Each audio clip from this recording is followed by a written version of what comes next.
মই ঠিক নিশ্চয় গীত ওলাইছোঁ 12 তাৰিখে আপোনালোকে ইউটিউবত চাবলৈ পাব, শুভমুক্তি পাব। বৰ্তমান সকলো ধৰণৰ ডিজিটেল প্লেটফৰ্মত উপলব্ধ হৈছে।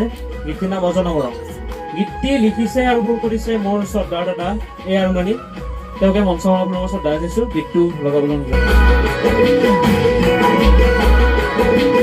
অজনবৰলে বেয়াকে মাৰিলে এটাৰ চকুতে চকুলৈ কথা পাতোলে অজন হৃদয়ে জানিব বিচাৰে এটাৰ ভাৱনা কোনে বাৰু যদি পাৰে কলিজা ৰাতি সপোন দেখিবা ৰাতি মনত কৰিলে সপোনতে আহিবা কলিজা ৰাতি সপোন দেখিবা ৰাতি সপোন দেখিলে মোলৈ মনতে নাবা সকলোৰে